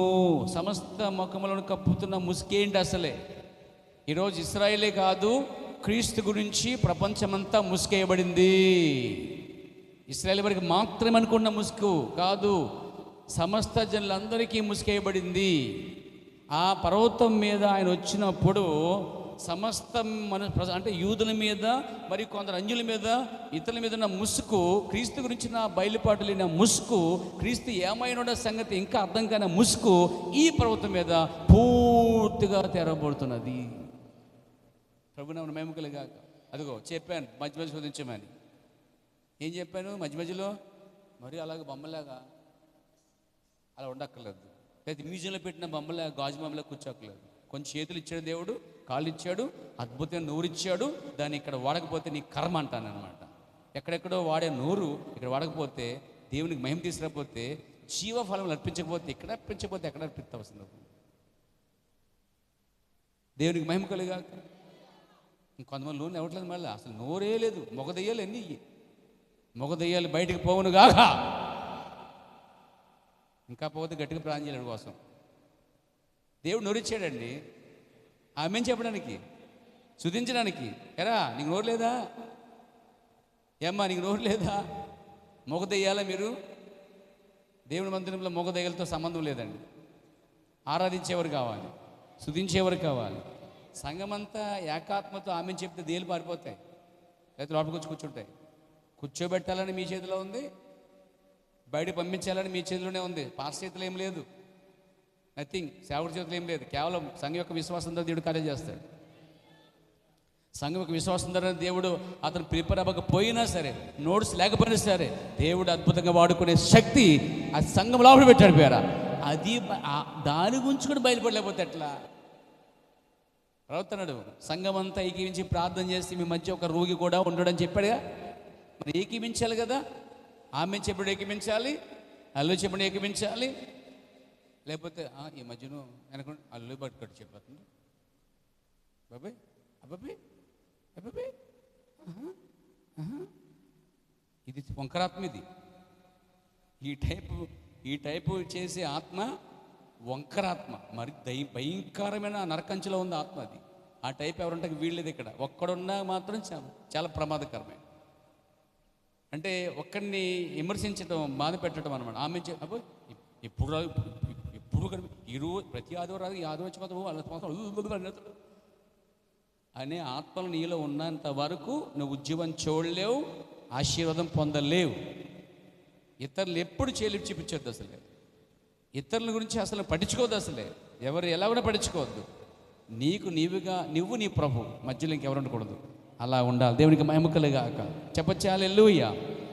చదవండి. సమస్త జలముల ముఖం మీద కప్పుచున్న ముసుకును, సమస్త జనుల మీద పరచబడిన తెరను ఈ పర్వతం మీద ఆయన తీసివేయును. చెప్పకూడదామా? Praise the Lord. అవును, ఇది తీసేశాడా తీస్తాడా అనుకుంటున్నారు మీరు. మరి మీకు ముందు తెలిసిందేంటి? మీకు ముందు తెలిసిందా లేదా? అందుకు ఎగిరి గొంతేయాలండి. వాళ్ళకి తెలియని విషయం నాకు తెలిసిందంటే ఎగిరి గొంతేయాలి అసలే. అవునా, నాకు ఇచ్చాడా? ఇచ్చుంటాడులే, ఆయనకి పనే ఉంది, నాకు ఇస్తాడు అనుకున్నంత వరకు నీ దరిద్రత నుంచి ఎవడు నేను కాపాడలేడు. ఆత్మ దరిద్రత అన్నమాట. ఆనందించలేని ఆత్మలని దేవుళ్ళు ఆనందించకుండా చేస్తున్న దెయ్యాలన్నీ నిన్ను బంధించి ఉంటాయి. బహుశా దేవుని గురించి తెలుసుకున్నప్పుడు నీ ఆత్మ కేకలు వేస్తున్నది, నీ శరీరం ఆనందిస్తుందంటే, సంతోషిస్తుందంటే నిజంగా దేవుని స్తోత్రం చెప్పాలి మీరు. కానీ అది లేకుండా చేసేది దెయ్యము నిన్ను బంధకాలేసి ఆపుతుందంటే కనుక ఆ సంఖ్యల నుంచి బయటికి రావాలి. Praise God. సమస్త జల మీద పరచబడిన తెరను ఈ పర్వతం మీద ఆయన తీసివేయను, మరి ఎన్నడూ ఉండకుండా మరణము ఆయన మృంగివేయను. ప్రభువైన యెహోవా ప్రతి వాని ముఖం మీద భాష బిందును తుడిచివేయును. Praise God. భూమి మీద నుండి తన జన నిందను తీసివేయును. Praise God. ఇలాగున జరుగునని యెహోవా సెలవిచ్చుచున్నాడు. ఆ దినమన దట్ డే జనులాగందురు, ఇదిగో మనలను రక్షించునని మనము కనిపెట్టుకుని ఉన్న మన దేవుడు, మనము కనిపెట్టుకున్న యెహోవా ఈయనే. వావ్! ఆ లేఖన చదువుతుంటే నా రోమాలు లెగుస్తూనే పోయారా. అంత మరం దాంట్లో ఉంది. ఇలా చదివితే కానీ అది బయటపరచబడదు, దాన్ని విరిస్తే కానీ బయలుపరచబడదు. దేవునికి స్తోత్రం కలుగాక. అంటే ఆ పర్వతం పైన యెహోవా ప్రత్యక్షమైనప్పుడు జనులు ఆయన చూచి, యెహోవా రాలేదు ఆ ప్రాంతానికి, గాయాలు పొందిన యేసుక్రీస్తు వారు అక్కడ ప్రత్యక్షపరచబడ్డారు. అరే, యెహోవా వస్తాడని కనిపెడితే యెహోవా ఈయనేనా అంటారట వాళ్ళు. అలాంటి ఒక అద్భుత కార్యం జరగబోతుంది ఆ పర్వతం పైన. కానీ దానికంటే ముందు బయలుపరిచి చూసారా, దాని ఎందు నీకు ఆనందం లేకపోతే కనుక అది నీకు మరుగైపోద్ది. ఈరోజు దేవుడు ఇశ్రాయేలుకి మరుగుపరిచాడు అనుకుంటున్నావు, గర్వించిన వారిని విరిచాడంటే మరి ఇశ్రాయేల్ని విరిచిన దేవుడు నీ పట్ల ఏం చేస్తాడో కూడా ఒక లేఖనం ఉంది, హెచ్చరిక ఉంది. రోమీయులకు రాసిన పత్రిక. Praise God. కృతజ్ఞతలు చెల్లించాలి, కృతజ్ఞత కలిగి ఉండాలి దేవుని మందిరంలో. ప్రతి వాక్యానికి ఆమెను చెప్పాలి మీరు. ఆ బాప్టిస్ట్ చర్చికి ఇలా ముగ్గురు ఆమెను చెప్పిన సౌతులు ఎవరు కాదు, ఉలియన్ మనం దాంట్లో ఒకడు నడిపేయాలి. మరి నువ్వేమై ఉన్నావు? ఎక్కడ ఉన్నావు నువ్వు ఆమెను చెప్పాలి వాక్యానికి. దేవునికి స్తోత్రం కలిగాక. రోమీయులకు రాసిన పత్రిక 11వ అధ్యాయం చూసినట్లయితే, నా ప్రియ సోదరుడా అక్కడ చూడండి 23వ వచనం. వారును తమ అవిశ్వాసములో నిలవకపోయిన ఎడల అంటుకట్టబడుదురు. దేవుడు వారిని మరలా అంటుకట్టుటకు శక్తి గలవాడు. కడతాడా అంటే మళ్ళా అంటు కడతాడా? అమ్మ విన్నావా? అంటా అంటియా ఏమి వినబడుతుంది నీకు? అంటు కడతాడు అని చెప్తాను. దేవునికి స్తోత్రం కలిగాక. తర్వాత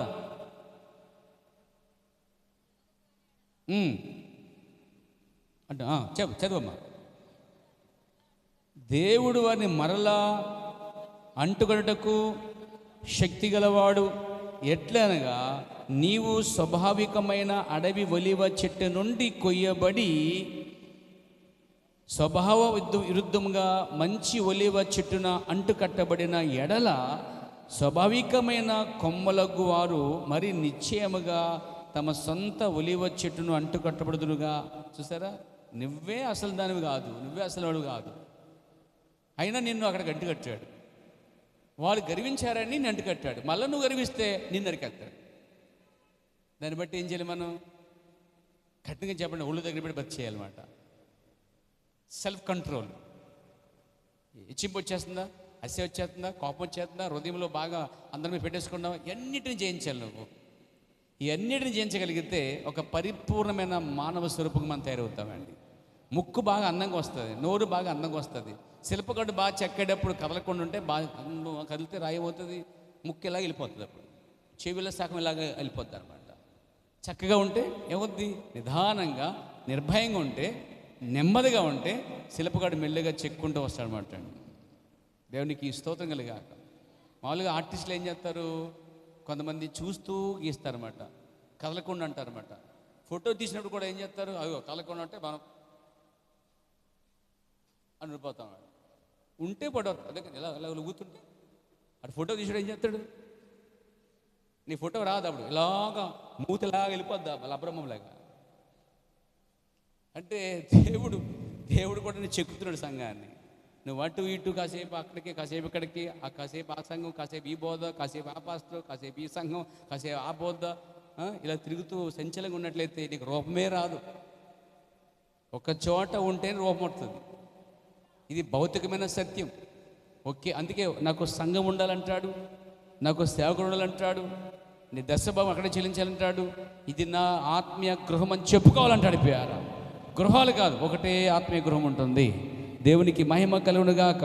ఒక్కటే పాస్టర్ ఉంటాడు, కుటుంబానికి ఒకటే జమిడి ఎలాగ ఉంటాడు ప్రియారా. అలాగే సంఘానికి ఒకే పాస్టర్ ఉంటాడు. ఇద్దరు పాస్టర్లు ఉన్న సంఘం కూడా దేవునిది కాదు అసలు. సంఘానికి పెద్ద పాస్టర్ ఇవన్నీ నాన్ సెన్స్ ప్రియారన్నీ కూడా, డినామినేషన్ కార్యాలన్నీ కూడా. దేవునికి మహిమ కలుగునుగాక, దేవునికి స్తోత్రం కలుగుగాక. కాబట్టి దేవుడు ఏం చేస్తాడంట?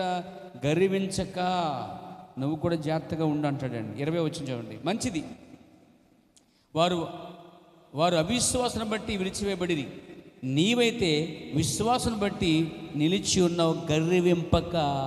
అది పాయింట్, అదనమాట. ఇంత జరిగిన తర్వాత ఒలివ కొమ్మ ఏమనుకోవాలంటే, అయ్యో అసలు నాది కాదు, నేను అసలు ఒరిజినల్ కాదు, నేను కృప ద్వారా అంటగట్టబడ్డానంటే నా కోసం వారు విరవబడ్డారు అని కొమ్మ అనుకోవాలి. ఎవరో కొమ్మ? నువ్వే. కొమ్మ ఏమనుకోవాలి? అయ్యో ఎక్కడో అడవులో ఉన్న నన్ను అరుగు తీసుకొచ్చి స్వాభావికమైనవి దీనికి అంటుకట్టాడు ఆయన. అయ్యో ఎంత గొప్ప కృప నాకు, ఎందుకు పనికిరా నన్ను తీసుకొచ్చి పనికొచ్చే దాంతో అతికాడైనా. అయ్యో ఇది గర్వించినందుకు నరకబడింది, ఇప్పుడు నేను గర్వించకూడదని ఆ కొమ్మ తనలో తను చెప్పుకోవాలా. అందుకే క్రైస్తత్వం గర్వం తీసుకురాకూడదు. క్రైస్తత్వం అంటే ఇచ్చింపు కాదు. క్రైస్తత్వం అంటే తాగుబోత్తనం కాదు. క్రైస్తత్వం అంటే సిగరెట్లు కాచడం కాదు. క్రైస్తత్వం అంటే ప్యాకెట్లు అట్టడం కాదు. క్రైస్తత్వం అంటే అబద్ధాలు అట్టడం కాదు. క్రైస్తత్వం అంటే 10 పెళ్లి చేసుకోవడం కాదు. క్రైస్తత్వం అంటే విడాకులు చేసుకోవడం కాదు. క్రైస్తత్వం అంటే క్రైస్తత్వం అంటే నా ప్రియ సోదరులారా మరి మురుకు జీవితం కాదండి.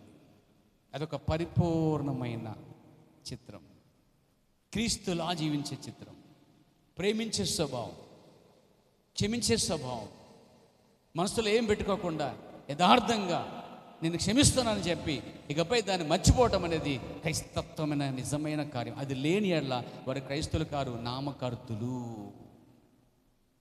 చెప్పండి, నామకర్తలు ఉండిపోదామా? మార్పు చెందేటువంటి వారు ఉందామా? నామకర్తల మధ్య గర్వం ఉంటుంది, అహంకారం ఉంటుంది, చాలా ఇచ్చింపు ఉంటుంది, పోటీ ఉంటుంది. ఈరోజు మనం మనం ఈరోజు ఆ మొక్క వల్ల ఉన్నాం పేరు. అందుకే అంటాడు కదా, గర్వింపక భయపడుము. ఈరోజు క్రైస్తవుడికి కావాల్సింది ఏం తెలుసా? ఏ విషయంలో భయపడలేదు తెలుసా? నాకు ఎన్నున్నా లేకపోయినా నేను కృప ద్వారా అంటకట్టబడి ఉన్నాను. ఆ చెట్టుకి నేను చెట్టుకి సహజంగా రాలేదు, కానీ ఆ చెట్టు కొమ్మలు నరికాడైనా, నన్ను తీసుకొచ్చి అతికాడైనా, అందుకు ఆయనకు స్తోత్రం ప్రభువా, ఇది నీ కృప వల్ల నువ్వు పెట్టిన భిక్షే ప్రభుదా అని చెప్పి కృతజ్ఞత కలిగి ఉంటే, నేను చెప్పిన ఆ టెంపరస్ కార్యాలు ఏమి రావు, కనిపించవేండి. అసలు ఎందుకు కనిపిస్తున్నాయంటే తెలియక. అసలు నీ రక్షణ కార్యము నీకు బయలుపరచుకుంటాము, దేవుడి వారికి ముసుగు వేసి నీకే తెలుసుకున్నప్పుడు నువ్వెంత కృతజ్ఞత కలిగి ఉండాలో దానికి విరుద్ధంగా జీవిస్తున్నాడు క్రైస్తవుడు ఈరోజు, క్రైస్తవురాలు. దానికి కారణం ఏంటంటే పూర్తిగా బైబిల్ వరకు అర్థం కాలేదు, లేక బయలుపాటు వరకు రాలేదు. అక్షరమే తెలుసు కానీ ఆత్మర్థం తెలియకుండా భక్తి చేసే సంఘాలు, సేవకులు చాలామంది ఉండటం వలన ఇంకా జీవితాలు మార్పు లేవు.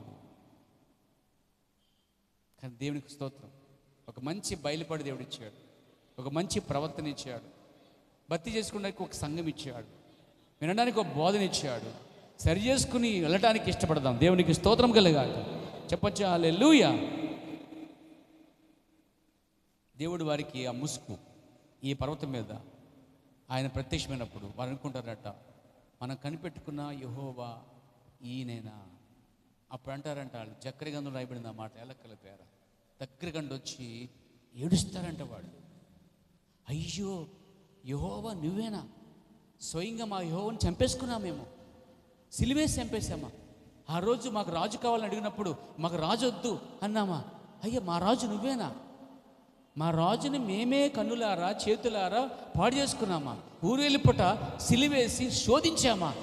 ఎంత ఘోర పాపలం అని చెప్పి పెద్ద కుమారుడు చనిపోతే, జ్యేష్ఠుడు చనిపోతే ఆ కుటుంబం ఎంత బాధపడద్దో, ఒక్కొక్క కుటుంబము ఆ 12 గోత్రాలు అక్కడ కూర్చుని ఏడుస్తాయంటండి. బైబిల్ అలా చెప్తుంది. బోరు ఏడుస్తారట వాళ్ళు. అరే నా దగ్గరకండి వచ్చినది నా యెహోవాయేనా? మహిమగల రాజు ఇతడేనా? మహిమగల యెహోవా ఈయనేనా? అరే ఈయన తెలియక నేను సిలివేశానని చెప్పి వారు పశ్చాత్తాపడి ఏడుస్తారంట. యోసేపు దగ్గరికి వచ్చి వాళ్ళు ఎలాగైతే ఏడ్చి బాధపడ్డారో, అప్పుడు అంటాడు యోసేపు వాళ్ళు శిక్షించడండి. యోసేపు పైకి లేచి, అనలారా లేవండి, ఇది దైవ చిత్త ప్రకారం జరిగింది, లేవండి, పశ్చాత్తాపడకండి, ఏడవకండి.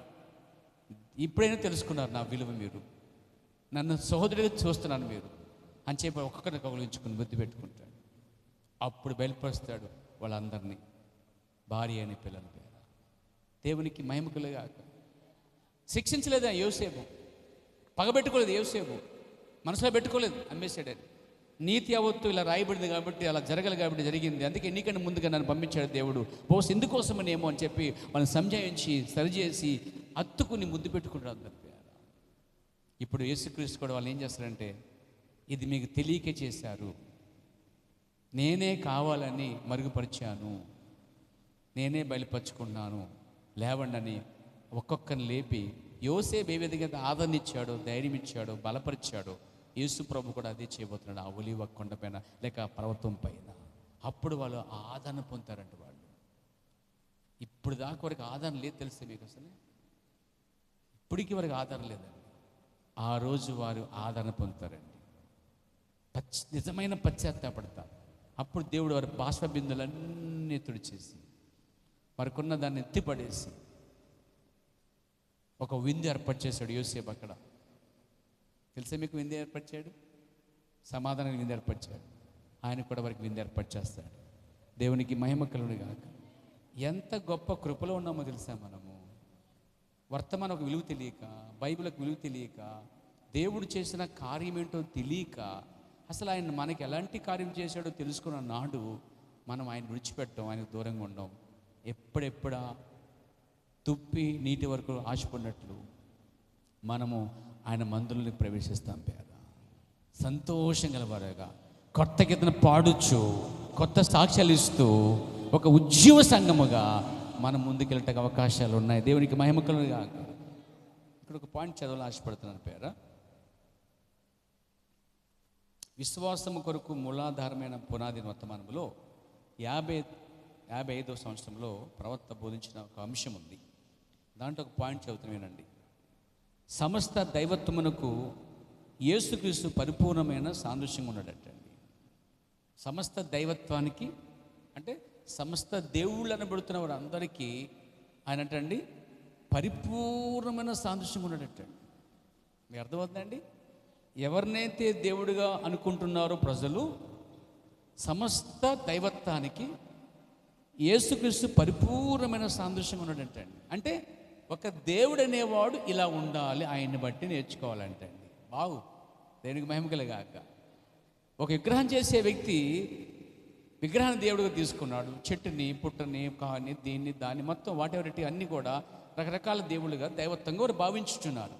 ఈ దైవత్వం సమస్త ఈ దైవత్వం అంతటికీ కూడా యేసుక్రీస్తు పరిపూర్ణమైన సాదృశ్యముగా ఉన్నాడటండి. అంటే ఈ దేవతలు దేవుళ్ళు అందరూ కూడా ఆయన చూసి నేర్చుకోవాలి, ఆయన వలే ఉండాలని కోరుకుంటారట. ఎంత అద్భుతమైన కృప! మనం అన్ని దాటి ఒక పరిపూర్ణమైన దేవుని వద్దకు వచ్చినందుకు సంతోషంగా లేదు సంగమా? అసలు ఆనందం లేదు మీకు?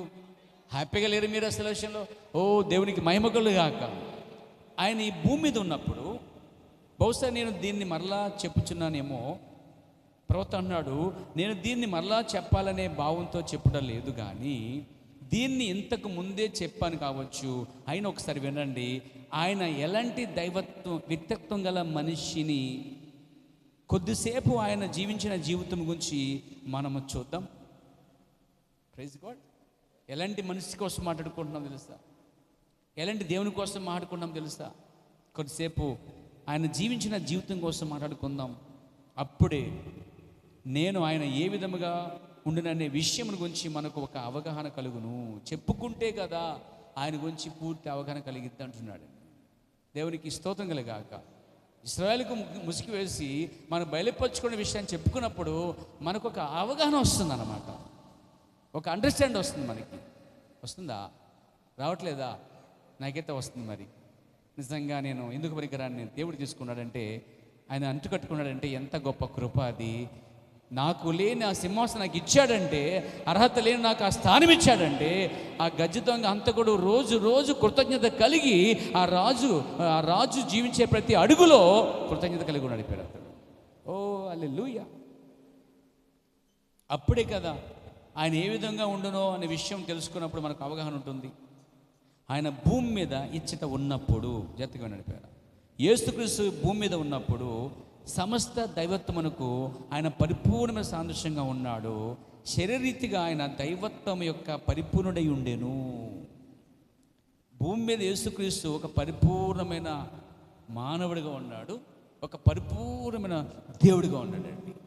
నేను అక్కడికే రావాలి యాక్చువల్గా. దానికి పునాది వేసుకునే టైం పట్టింది. దేవునికి స్తోత్రం కలిగాక, దేవునికి మహిమ కలిగాక. నాతో ఉన్నారా?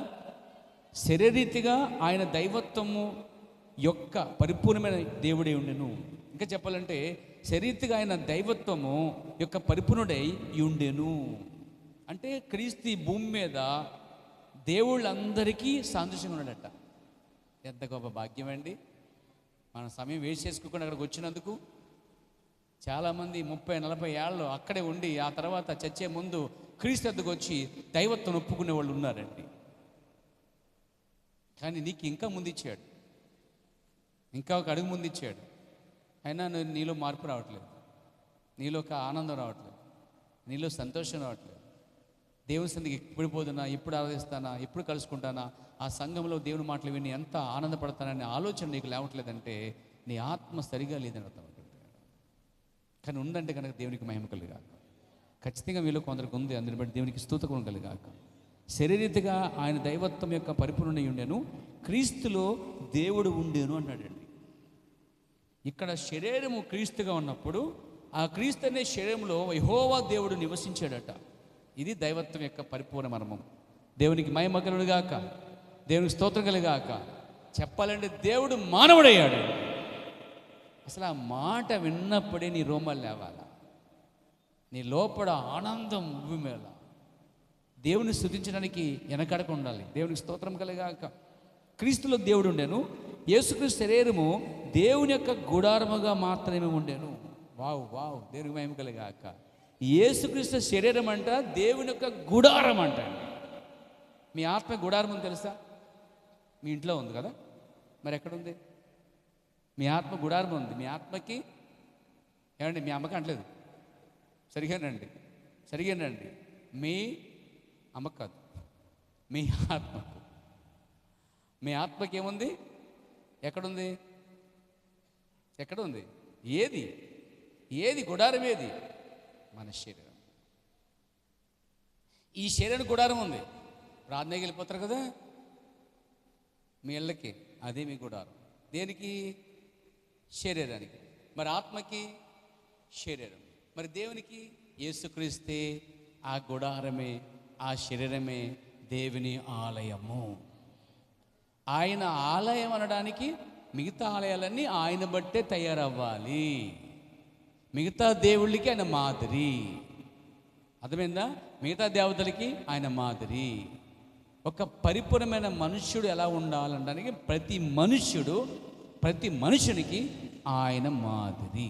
ఆయన ఎలా జీవించాడో అలా జీవించడానికి ఆయన అందరికీ మాదిరి. ఒక దేవుని పరిపూర్ణమైన మందిరం ఎలా ఉండాలనడానికి ఆయన మాదిరి. ఒక పరిపూర్ణమైన మనిషి జీవించడానికి ఆయన మాదిరి. ఒక దేవుడు ఎలా ఉండాలనడానికి సమస్త దైవత్వానికి ఆయన సంపూర్ణమైన మాదిరి లేక సాదృశ్యమై ఉన్నాడు. ప్రభు నామమునకు మహిమ కలుగాక, దేవునికి మహిమ కలుగును గాక. చెప్పొచ్చా? హల్లెలూయా, హల్లెలూయా. యేసుక్రీస్తు శరీరము దేవుని యొక్క గుడారం మాత్రమే ఉండెను. సర్వశక్తిమంతుడగు దేవుడే ఆ మానవ శరీరములో జీవిస్తూ మరియు అందులో నివాసమై ఉండెను. సర్వశక్తిగల దేవుడే స్వయంగా యేసుక్రీస్తు అనే శరీరంలో జీవించుచూ ఉన్నాడట అండి. ఈ విషయం తెలియట్లేదు జనాలకి. జీవిస్తున్నాడు కాబట్టి ఆయన రెండో దేవుడు అన్నారు, కుమారుడు అన్నారు. నో, కుమారుడు అంటే ఒక శరీరం. కుమారుడు మీన్స్ రక్త మాంసం గల శరీరము. ఆయనకంటూ సొంత ఆత్మ లేదు. ఆ శరీరానికి యెహోవా ఆత్మయే ఆ శరీరంలో నివసించిందనే విషయం తేటగా తెలుసుకొని పోయాలి. మనం జన్మించినప్పుడు మనకు ఆత్మ ఉంటుంది. మన తమ్ముడు చెల్లు అక్క జన్మించిన వాళ్ళకు ఆత్మ ఉంటుంది. అది వేరు ఆత్మలు. కానీ క్రీస్తు జన్మించినప్పుడు సపరేట్గా ఇంకా ఆత్మ లేదండి. ఏ ఆత్మ అయితే ఆదరించినదో, యెహోవాకు ఆత్మ ఆది కాండంలో అల్లాడుచున్న ఆత్మనదో, ఆ ఆత్మ పరిశుద్ధాత్మ, ఆ ఆత్మ దేవుడు, ఆ ఆత్మ పరిశుద్ధాత్మ దేవుడు ఈ శరీరంలో దిగి వచ్చాడండి. ఇప్పుడు ఆత్మ మరియు శరీరము, ఆత్మ మరియు మందిరము ఒకటై ఉన్నాయి. దేవునికి నివాస స్థలము ఒక పరిపూర్ణంగా ఇలా ఉండాలని ఆయన ముందుగా మనకి మాదిరి చూపిస్తున్నాడు. మరి మన మందిరం పాడైపోకూడదు, మన శరీరము పాడవకూడదు, మన శరీరం విగ్రహాలతో సంబంధం ఉండకూడదు, విగ్రహాలతో సంబంధాలు ఉండకూడదు. నాతో ఉన్నారా? దేవునికి మహిమ కలుగాక, దేవునికి స్తోత్రం కలుగాక. కేవలం పెండ్లి ఉంగరం మాత్రం ఉండాలి. పెండ్లి ఉంగరం విగ్రహం లెక్కించబడలేదు. నిన్న పెళ్లి చేస్తుంటే పెళ్లి కూతురు ఉంగరం ఉంది ఆల్రెడీ. పాస్టర్ గారు ఇంకో ఉంగరం పెడుతుంటే అది రేటు ఉంగరం ఉంటుంది. నేను అన్నాను ఒకటే ఉంగరం ఉండాలని అన్నాను. తీయించేసే పెండు ఉంగరం పెట్టించాను నేను. 2 ఉంగరాలు ఉండకూడదు, ఒకటే ఉంగరం ఉండాలి. ఆ ఉంగరం కూడా చెప్తాను మీరు జాగ్రత్తగా. ఈ మధ్యన డైమండ్స్ అని తొత్తువులని తీసుకొస్తున్నారు పేరు దరిద్రపు కార్యాలు. ఎప్పుడు కూడా ఈ విధంగా చేయకూడదు. డైమండ్స్లని దానికి అలంకరణ అని చేయకూడదు. అది లోపల లేని రౌండ్గా ఉండాలి. అంటే నీ విశ్వాసం, నీ ఏకత్వం అంతా పరిపూర్ణంగా ఉండాలి. ఎత్తు పొలాలు లేనిదే ఉండాలి.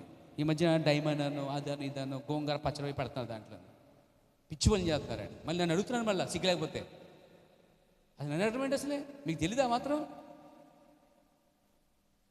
ఎప్పుడు అడగకూడదు అలాగా. నీకు తెలియాలి, బోధించబడుతుంది. పెండ్లొంగరం అనే దానికి ఒక డైమండ్ ఒక డిజైన్ కాదండి.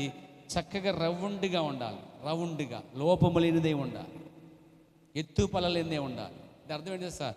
మీ జీవితము ఈ పరిపూర్ణత లోపం లేనిదే ఉండాలని అర్థం. అక్కడ అర్థంతో కూడింది. దాన్ని మార్చేసి స్టైలు, లోకంలో స్టైలు కావాలి. మళ్ళీ దీనికే కుక్క వంకరేసినట్టు తోకలే ఎన్నిసార్లు వేసినా అదే పరిస్థితి.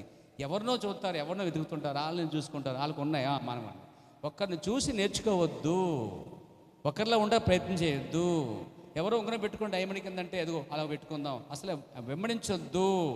ప్రవక్త ఏం చెప్పాడో దాన్నే చూడండి. తెలుసా మీకు? ఉంగరములు రౌండ్గా ఉండాలి. దాని డైమండ్లో డిజైన్లో కార్యాలు ఉండకూడదు. అది లోపం లేదే ఉండాలి. మళ్ళీ దీని గురించి చెప్పను. విన్నారండి? అది అలంకరణ కాదు, అది అలంకరణ కాదు, అది తాకడెట్టుకోకూడదు. మళ్ళీ తాకట్లు కార్యక్రమం తాకట్లను త్వరగా ఇప్పించేసుకోండి, తీసేసుకోండి. భార్య బతుకొండగా మాత్రం అసలు ఉంగరం తీయకూడదు. భర్త బతుకొండగా ఉంగరము తీయకూడదు. ఉంగరం తీసి తలక్ అంటే అయిపోయినట్టే. ఇంకా ముస్లిం దాంట్లో మరి నువ్వు తీస్తుంటే అర్థం ఏంటి? నువ్వు కూడా తలనట్టే, తలకపోయినట్టే, నీ తలపోయినట్టే. కాబట్టి పెళ్లి ఉంగరాలు ఇక్కడ ప్రాణం చేయించుకుని పెట్టించుకుని ఆ టైం వచ్చినప్పుడు దా తీసేద్దాం, తాకడ పెట్టేద్దాం. బతుకుండగా పని చేయకండి. మీరు బ్రతుకుండగా మీ పెళ్లి ఉంగరాన్ని ఎప్పటికీ ఎవ్వరికి ఇవ్వద్దు. ఎవరన్నా వచ్చి అమ్మ డబ్బులు లేవమ్మా, పెళ్లి ఉంగరం తాకడ పెట్టించు, అంత పరిపూర్ణమైన సమర్పణ చేయక్కర్లే. నీ సొంత పెళ్లికు నీ పరిస్థితులు ఎవరి పరిస్థితులకి నీ సొంత పెళ్లి ఉంగరాన్ని తాకడ పెట్టుకోకూడదు. చేతకంతానం, అది బుద్ధిహీనత. అది నీకు ఇచ్చింది భార్య ఇచ్చింది గిఫ్ట్గా, భర్త ఇచ్చాడు గిఫ్ట్గా. అది ఒక సూచన లోకంలో. వివాహం అంటే సూచన అన్నమాట. ఆ సూచన లేకుండా చేస్తున్నావు నువ్వు. పిచ్చమని చేయద్దు పేర.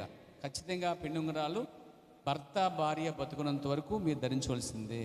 ఎట్టి పరిస్థితులైనా ఏమైనా సరే తాకడి పెట్టుకోవడానికి కానీ ఎవరికైనా ఇవ్వటానికి కానీ పిచ్చి పనులు చేయొద్దు. అదొక సూచన. నాకు ఒక ఉంగరం ఇచ్చింది, ఇదిగో నాకు భార్య ఇచ్చింది, ఇది నా భార్య నాకు ఇచ్చిన గిఫ్ట్, ఇది ఆమె ఇచ్చిన హక్కు, ఇది నేను ఆమెకే సొంతం హక్కు, ఇది ఆమె కూడా ఇది ఆయన ఇచ్చాడు, ఇదిగో నేను ఆయనకే హక్కు, ఆయన నాకు సొంతం, నాకు పూర్తి అధికారం ఉంది, ఇదే ఆ అధికార సూచన అని ఎప్పటికప్పుడు నువ్వు ప్రదర్శించాలి.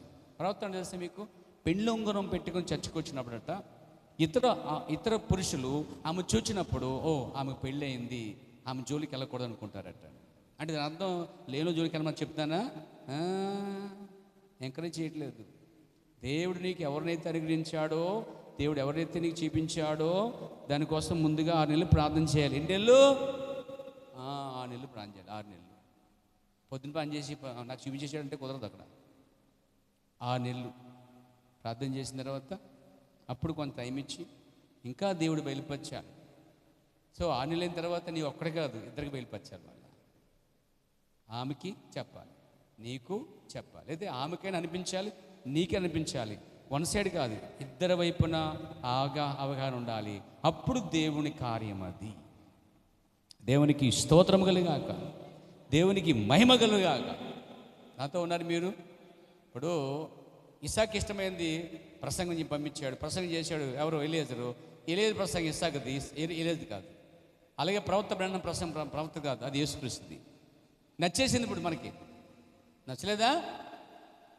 ఎలియాజరు బోధిస్తే వర్తమానం రెబగా నచ్చిందా, నచ్చలేదా? ఎందుకంటే ఆ వర్తమానం ఎలియాజరుది కాదు, ఎవరిది? అస్సలైన పెండు కుమారునిది. కాబట్టి తెగ నచ్చేసింది. ఈరోజు వర్తమానం నచ్చేందంటే ప్రవర్తన బట్ట కాదు, ప్రవర్తించిన పరిపూర్ణత బయలుపాటును బట్టి, వివరణ బట్టి ఆ ప్రవర్త రుచులు, నవరుచులు అలా తెరిచి అలా పెడతాను, నోట్లో పెడతాను అన్నమాట. కరుణమయుడు, ప్రేమ గలవాడు, దయగలవాడు, క్షమించగలవాడు, మనసులో ఏం పెట్టుకోడంట, ఇవన్నీ వచ్చేస్తున్నాడు. అంటే ప్రవక్త వాటిని ఏం చేస్తున్నాడు? విఫుల్యంగా వివరిస్తున్నాడు. ఆ విఫులించిన ఎలియాజరు ప్రసంగం అంతా విన్న తర్వాత రెబెక్కా సెటిల్ అయిపోయింది, ప్రేమించేసింది, ఇష్టమైపోయింది, ఇద్దరికి ఇష్టమైపోయింది. ఇక వెళ్ళిపోదామా పదమ్మా అంటాడండి. అప్పుడు తల్లియు సహోదరి. మన ప్రవర్తన ఏమిటో తెలుసండి? సంఘశాఖ పోల్చి మదర్ సంఘము అంటే తల్లి సంఘము రోమన్ క్యాథలిక్, సహోదర సంఘం బ్రదర్ గ్రూపు, రెండు కలిపి అంట ఆపేద్దామని చూస్తున్నాయంట. ఎత్తబడి లేకుండా చేస్తున్నాయట, వెళ్ళకూడదు అని చెప్పి ఆపేస్తున్నాయంట. ఏమన్నదంట, నాకు తల్లి సంఘం వద్దు, పిల్ల సంఘం వద్దు, అమ్మ సంఘం వద్దు, అమ్మగారండి అంట. చాలా అమ్మగారి సంఘం కూడా అక్కర్లేదండి. అమ్మగారు ఎవరు తెలుసండి? బైబిల్లో అమ్మగారంటే పాస్టమ్మ కాదు. ఎవరు అమ్మగారంటే? మీరేనండి. మళ్ళీ మీరు అమ్మగారు అంటే ఏంటి? కుదిలింపళ్ళు. దేవునికి స్తోత్రం కలిగాక. కాబట్టి అమ్మగారి సంఘం వద్దు, నాన్నగారి సంఘం వద్దు, అన్నగారి సంఘం వద్దు. అన్నగారి సంఘాలు కూడా ఉన్నాయి. అన్నగారి సంఘం వద్దు. రెండింటిని కాదని ఏం చేస్తున్నామే, తనకు తానే బయటకు వచ్చిందట. ఈరోజు వధువు అనమాట. ఈరోజు ఇద్దరికి ఇష్టమైతే తల్లిదండ్రులు ఒప్పుకోవడం పర్లేదు, కానీ ఇద్దరికి ఇష్టమై ఉండాలి, దేవుని కార్యం ఉండాలి, అది వాక్యానుసారం ఉండాలి. రెండోది అది దైవ కార్యం ఉండాలి, అది ఆత్మీయత ఉండాలి, లోకమై ఉండకూడదు. ఇది గమనించాలి పేద. దేవునికి స్తోత్రం. దేవునికి మహిమ కలుగాక. కాబట్టి దేవుని కార్యాన్ని పాడు చేయొద్దు. కాబట్టి ఈ ఉంగరం అలా ఉంది, ఇంకో ఉంగరం పెట్టుకోండి, తీసేయి. 2 ఉంగరాలు పెట్టకూడదు, ఒకే ఉంగరం ఉండాలి. అలాగే నీ ఇక్కడ ఉంగరం ఇక్కడ ఉంగరం తగబెట్టేస్తారు కొంతమంది. దాంట్లో ఏది పెళ్లి ఉంగరం అర్థం నో, అలంకరణ అనేది వద్దు. ఒక్కటి ఉంగరం తప్పించి మిగతా ఏది పెట్టి అలంకరణే. ఆఖరికి చైన్ వేసుకుని అలంకరణే, రింగి పెట్టుకుని అలంకరణే, దిద్దులు పెట్టుకుని అలంకరణే, ముక్కు పెట్టుకుని అలంకరణే. ఎంత వివరంగా చెప్పినా అర్థం లేదండి. నీ కర్మ, దైవత్వాన్ని మొత్తం నీ శరీరాన్ని, దేవాలయాన్ని నీ ఇష్టాసరంగా పాడు చేస్తున్నావు. ఎవరిచ్చారు నీకు హక్కు? నీ దేహము నీది కాదు అసలే. నీ దేహము దేవుని వలన నీకు అనుగ్రహించబడినది. దీనిపైన పచ్చబొట్లు కానీ, దీనికి అలంకరణ కానీ, దీనికి పూల అలంకరణ కానీ, దీనికి రంగుల అలంకరణ కానీ ఏ విధమైన హక్కు నీకు లేదు. ఎందుకంటే మొదట నీ దేహం నీది కాదు, ఎవరిది? విలువ పెట్టి దేవుడు కొన్నాడు. ఇంకా బాప్తిస్మలు పొందిన చాలామంది ముక్కులు, చెవులు ఇంకా అప్పుడప్పుడు కొన్నిసార్లు పెద్ద కనిపిస్తున్నాయి, కొన్నిసార్లు చిన్న కనిపిస్తున్నాయి, కొన్నిసార్లు లేకుండా కనిపిస్తున్నాయి. ఏంటి రూపాంతరం అర్థం కావట్లేదు. ఒకసారి ఉంటలే, ఒకసారి చిన్నగా ఉంటున్నాయి. అమ్మాయి ఉండినప్పుడే అమ్మాయి మొత్తం తీసి నా వాక్యం నేర్చుకుని కూడా సంతోషపడుకుంటాను. ఆ తర్వాత మళ్ళీ వచ్చేవారు కొంత పెట్టుకొస్తాను, మళ్ళీ చించింది, ఒకసారి పెద్దగా, ఒకసారి చిన్నగా, ఒకసారి ఏమి లేనట్టుగా. ఓసరి వెళ్ళగా అలాగా రంగులు మార్చొద్దండి. ఈ యాకోబులాగా వేషాలు వేయొద్దండి, నటించవద్దు. నీకు అర్థమైన నాడే, పరిపూర్ణంగా అర్థమైనప్పుడే నువ్వు వస్తువులు తీసేయి. అర్థం కాలేదంటే అది అర్థం. నీకు అర్థం కానప్పుడు ప్రభుత్వం తీసుకున్న హక్కు కూడా నీకు లేదు అసలు. ఎందుకంటే అర్థమైన వాళ్ళు మాత్రం తీసుకోవాలి. బాప్తిస్మం పొందిన వాళ్ళు, సమర్పించుకున్న వాళ్ళు మాత్రమే దాన్ని తీసుకోవాలి. తాగుబోతులు, తిట్టిబోతులు, ఏబ్చారులు, ఆబద్ధకులు, అలంకరించుకునే వాళ్ళు, విగ్రహాలకు సంబంధం కలిగిన వారు, వాక్యానికి సంబంధం లేకుండా వాళ్ళు దాంట్లో అర్హులు కారు. అది అందరికీ కాదు, ఏర్పరచబడిన యూదులందరి నుంచి 12 మంది వేరు చేసి ప్రత్యేకంగా బల్ల తీసుకొచ్చి యేసుప్రభు శిష్యులకు మాత్రం ఇస్తున్న కార్యం అండి. అది పలహారం కాదు, బ్రేక్ఫాస్ట్ కాదు, అది ఏర్పరచబడిన వారికి మాత్రమే. దేవునికి స్తోత్రం, దేవునికి మహిమ కలుగాక. సర్వశక్తుడగు దేవుడే ఆ మానవ శరీరంలో జీవిస్తూ అందులో నివాసమై ఉండెను. మీరు దాన్ని విశ్వసిస్తున్నారా అని అడిగాడు సంఘాన్ని. మీరు విశ్వసిస్తున్నారా అడిగాడండి. నమ్ముతున్నారా? మరి మీరు నమ్ముచున్నారు కదా, మీ రక్షణ కొరకు మీరు దాన్ని విశ్వసించవలను. అంటే యేసుక్రీస్తు అనే శరీరంలో, దేవాలయంలో దేవుడే నివాసం చేశాడని ఒప్పుకుంటేనే నిజమైన రక్షణ. ఇంకా చెప్పనా, ఆయన శిష్యుడిగా ప్రత్యక్షుడైన ఒప్పుకోవాలట. ఇంకా చెప్పనా, ఆయన శరీరధారిగా వచ్చినని ఏ ఆత్మ అయితే ఒప్పుకునో అది దేవుని సంబంధమైంది. ఆయన శరీరధారిగా రాలేదని ఎవరైతే అంటున్నారో ఆ ఆత్మ దేవుని సంబంధమైంది కాదని చాలా స్పష్టంగా రాయబడింది వాక్యంలో. చూస్తారా వాక్యాన్ని? చదవండి.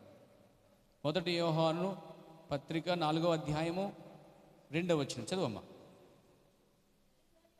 ఉండ మనోళ్ళంతా సోలు మరి, అంటే మనదంతా పలివెలుగు కదా. రండమ్మా, తీసారమ్మా. సిస్టర్ ఏమో సూపర్ ఫాస్ట్, మీరంతా పల్లి వెలుగు. మరి 4 స్టాప్లు వెనుకుంటాయి. ఇప్పటికైనా కొంచెం పోటీగానే చదవడానికి ఇష్టపడండి. గ్లోరీ సిస్టర్ని ఎవరు ఢీకుంటారో చూస్తున్నాను. నాకు బహుమతి ఇస్తాను వాళ్ళకి అందరికీ నేను. ఎవరు లేకపోతే ఆమెకి ఇచ్చేద్దాం బహుమతి. చదవమ్మా. ఏ ఆత్మ అయితే ఒప్పుకున్నాడు అది దేవుని సంబంధమైంది. ఎంత స్పష్టంగా ఉంచుతారండి. తర్వాత ఏ ఆత్మ అయితే యేసు నా ఒప్పుకొనదు. సరే, ఇక్కడ తేటగా బయలుపరిచిన విషయం ఏంటంటే ఆయన శరీరధారిగా వచ్చాడని ఎవరైతే ఒప్పుకుంటారో వాళ్ళు దేవుని సంబంధం అంట. ఆయన అంటే ఎవరు తెలుసా? యెహోవా. యెహోవాయే శరీరధారిగా వచ్చాడు. అసలు యెహోవాయే యేసుక్రీస్తుగా వచ్చాడు. అసలు యెహోవాయే మానవుడిగా పుట్టాడు. అసలు యెహోవాయే మానవావతారం ఎత్తాడు. ఆ తండ్రియే తనయుడయ్యాడు. ఆ యజమాని దాసుడయ్యాడు. టోటల్గా ఆయన శరీరధారిగా భూమి మీదకి వచ్చాడని ఎవరైతే ఒప్పుకుంటున్నారో ఆ ఒప్పుకునే వాళ్ళ యొక్క ఆత్మ దేవునికి సంబంధించిందంటండి. ఎవరైతే ఒప్పుకొని అంటున్నారో అసలు దేవునికి సంబంధం లేని ఆత్మ అంటండి. ఇక్కడే విభజించబడిపోయింది. అయితే ఇశ్రాయేలు ఒప్పుకుంటుంది ఇప్పుడు, కానీ వీళ్ళు ఆ కొండ మీద వచ్చినప్పుడు ఆయన్ని ఒప్పుకుంటూ పోతున్నారు. సరే, వాళ్ళకి రక్షణ ఉంది, వాళ్ళకి విమోచన ఉంది, మనకి విమోచన ఉంది. మిగతా మూడో వర్గం సంగతి ఏంటి? మూడో వర్గస్తులు ఏంటంటే సార్, యేసుక్రీస్తు రెండవ దేవుడు, కుమారుడు, యెహోవా కాదైనా అని క్రైస్తవులు, కొంతమంది హిందువులు, కొంతమంది బయట ముస్లిం సోదరులు దాన్ని నమ్ముతూ ఉన్నారు. దాని అర్థం వారు ఆ ఆత్మ ఎప్పుడైతే ఒప్పుకుంటుందో, ఎప్పుడైతే తిరుగుతుందో ఆ ముసుగు వరకు తీయబడుద్ది. తిరగలేదనుకోండి వాళ్ళు, ముసుగు అలాగే ఉంటుంది. తిరిగినప్పుడే ముసుగు తీయబడుద్ది. ఇంత స్పష్టంగా బయలుపరచబడేది ఎప్పుడంటే వారు తిరిగారు, గుర్తుపెట్టారు, బయలుపరచబడింది, ముసుగు తీసేసాడండి. ఇంకా మిగతా వాళ్ళకి దేవుడు అవకాశం ఇస్తున్నాడు. లాస్ట్ మినిట్ వరకు ఇస్తాడు.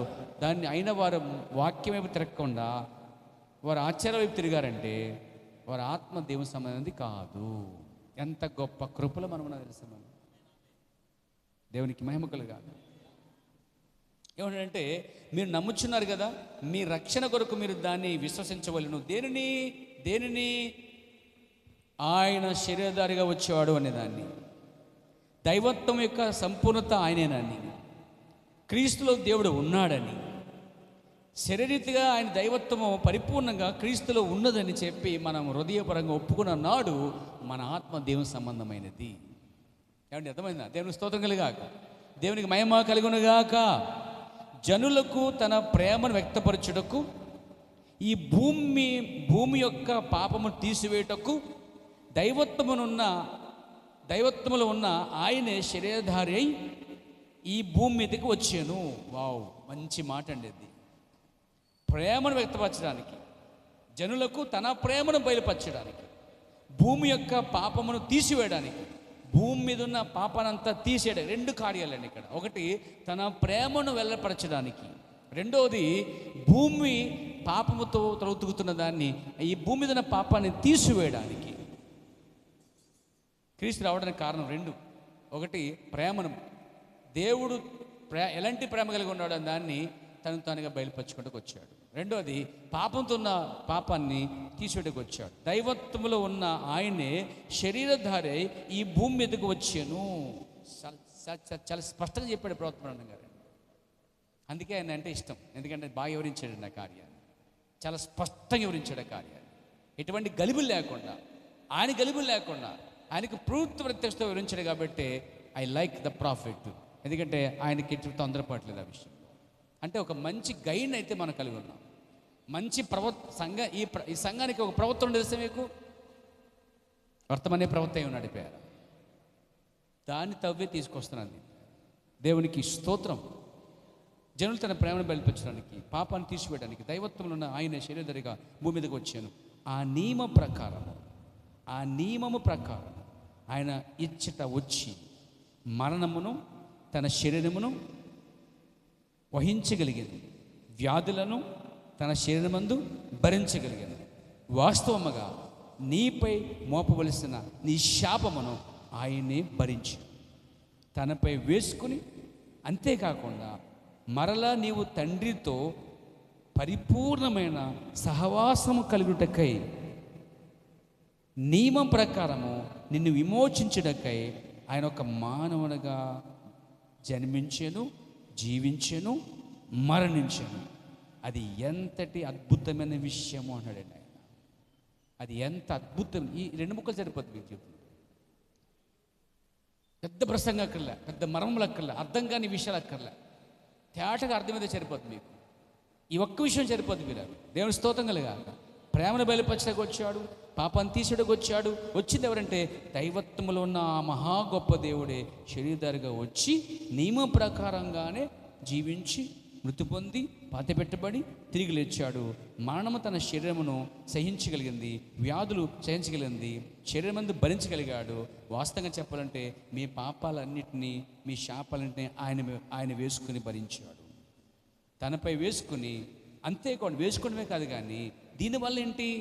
నీవు తండ్రితో ఒక పరిపూర్ణమైన సహవాసం కలుగుటకై ఇలా చేశాను, నిన్ను విమోచించుటకే మానవుడిగా మరణించాను. ఎంత గొప్ప వాక్యం అండి! దేవుడిని దీవించి ఆశీర్వదించింది కాక. ఎందుకంటే నాకు సాటిస్ఫాక్షన్ వచ్చేసింది. ఇక్కడ లేచిన పెడతాం. దేవుని స్తోత్రం కలిగాక. మీకు రాలేదు, మరి మీకు రాలేదు ఇంకా. దేవునికి మహిమ కలిగాక. చాలా తృప్తిగా ఉంది ఆ విషయంలో. అంటే ఇప్పుడు నేను కృతజ్ఞతనై ఉన్నాను, నేను చాలా హ్యాపీగా ఉన్నాను. నేనే హ్యాపీగా ఉన్నానా? అది నాకు మాత్రమేనా? మీకు లేదా? మీకు ఉందండి అది? లేచి నిలబడి అందరూ కూడా చక్కర్లు మూసుకొని కృతజ్ఞతలు చెల్దాం దేవునికి. ప్రియరా, praise the Lord. Oh thank you Lord. తృప్తికరమైన వాక్యం అండి ఇది. దైవత్వం గురించిన తృప్తి మనకు ఉంది ఈరోజు. నాకైతే దైవత్వం గురించి పూర్తిగా తృప్తి వచ్చింది ఈరోజు. అద్భుతమైన కార్యం, ఎంతటి అద్భుతం ఇది అన్నాడు ప్రవక్త పేర.